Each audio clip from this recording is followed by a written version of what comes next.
লোহাকে টুকরো করে গলাতে পারে, কিন্তু অন্য কেউ ধ্বংস করতে পারে না। লোহা তার শরীরের জং ধরে নিজে থেকেই ধ্বংস হয়ে যায়। তালের সঙ্গে লোহার সম্পর্ক কি? আসলে তাল পিঠে বানাতে গিয়ে না জীবনের অনেক বেসুরো বেতাল স্মৃতি মনে পড়ে গেল। অন্যকে তালের পিঠে বানিয়ে খাওয়াতে গিয়ে আমার ছেলে ছোটবেলায় গরম জলে বীভৎসভাবে পুড়ে গিয়েছিল। গায়ের থেকে জামা খোলার মতো কোমর থেকে চামড়া খুলে পায়ের কাছে চলে গিয়েছিল। সত্যি বলতে অন্যের ইচ্ছাকৃত অপরাধের শাস্তি আমার ছেলেটা পেয়েছিল।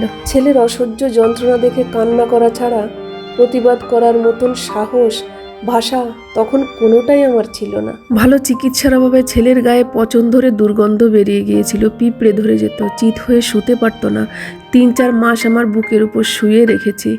ছেলে ব্যথায় কাঁদবে ভেবে রাতে ঘুমাইনি। আজও মনে পড়লে কষ্টে আমার বুকটা ফেটে যায়।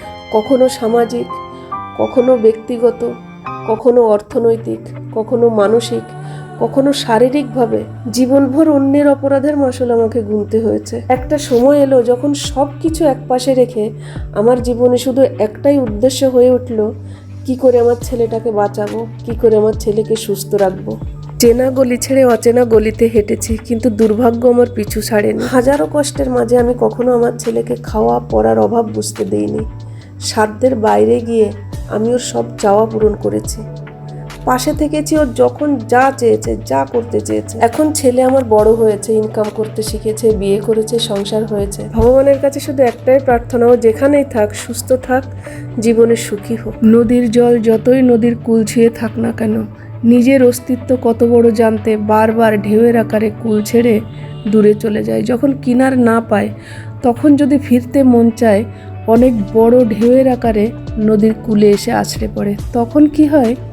হয়তো নদীর কূল ভেঙে যায়, না হয় জল ঘোলা হয়ে যায়। ছোট বড় তাল বেতালের গল্প সবার জীবনে, সব সংসারেই থাকে।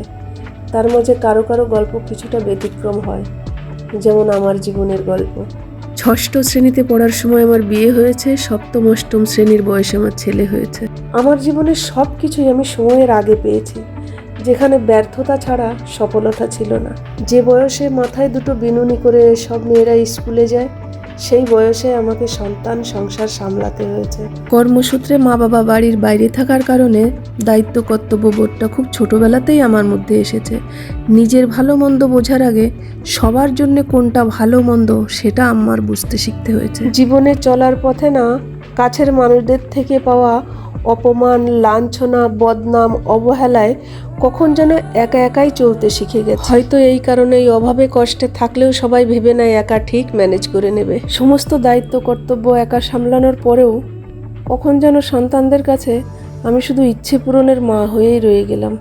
হয়তো কখনো ভুলবশত ভেবেছিলাম, যেদিন আমার সন্তানেরা বড় হবে, বুঝতে শিখবে, সেদিন হয়তো ওরা আমার এই আজকের কষ্টটাকে বুঝবে। সন্তানদের বড় হবার সঙ্গে সঙ্গে আমার ভুলগুলোও বড় হয়েছে। জীবনে চলার পথে প্রতিটা পদক্ষেপে খুব কষ্ট পেয়েছি, কেঁদেছি, ভেঙে পড়েছি, তারপরেও নিজেকে সামলে নিয়ে আবার ঠিক উঠে দাঁড়িয়েছি।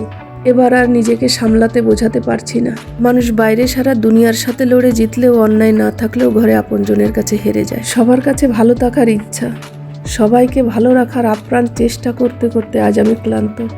কখন যে সবার কাছে খারাপ হয়ে আমি দূরে সরে গেছি নিজেই বুঝতে পারিনি। আমার কাছের মানুষগুলো যে কোনো ঘটনার পেছনে আমাকেই দায়ী করে, জানি না কেন তারা শান্তি পায়। নিজেকে ও দোষী ভাবতে ভাবতে অনুতাপ, অনুশোচনায় যেন আমার জীবনের সান্ত্বনা হয়ে গেছে। গিভ অ্যান্ড টেকের যুগে নিঃস্বার্থ ভালোবাসা শুধু কল্পনাতেই সম্ভব, বাস্তবে নেই। সত্যি বলতে জীবন সাথী যদি একজন আরেকজনকে বুঝতে পেরে সবসময় একে অপরের পাশে থাকে, তাহলে অন্যের দেওয়া কোনো কষ্টই তাদের কাছে কষ্টই মনে হয় না। কিন্তু সম্পর্ক যদি দেনা পাওনা অর্থের হিসাব নিকাশে সীমাবদ্ধ হয়, তখন পুরুষ শাসিত সমাজে প্রতিপক্ষ নারী হলে প্রতিশোধের আশায় তার বদনাম করাটাই সহজ উপায় মনে হয়। জীবনে এত বেশি আশা ভাঙার কষ্ট সহ্য করতে হয়েছে যে এখন আমি কারো প্রতি কোনো আশা করতেও ভয় পাই। তবুও মনের কোণে কোথায় একটু আশা লুকিয়েছিল, হয়তো একদিন সব কিছু ঠিক হয়ে যাবে। যেদিন আমার ছেলে বড় হয়ে সংসার করবে, নতুন সম্পর্ক হবে, নতুন আত্মীয় হবে, আমার সন্তানের সন্তান দেখব, একদিন হয়তো সব কিছু পরিবর্তন হয়ে যাবে। পরিবর্তন হয়েছে ঠিকই আজ, তবে খুব বীভৎসভাবে, যে পরিবর্তনের আশা আমি করিনি কখনো। আমার ছেলের জন্মের সময়কাল থেকেই আমি অসুস্থ হতে শুরু করেছি।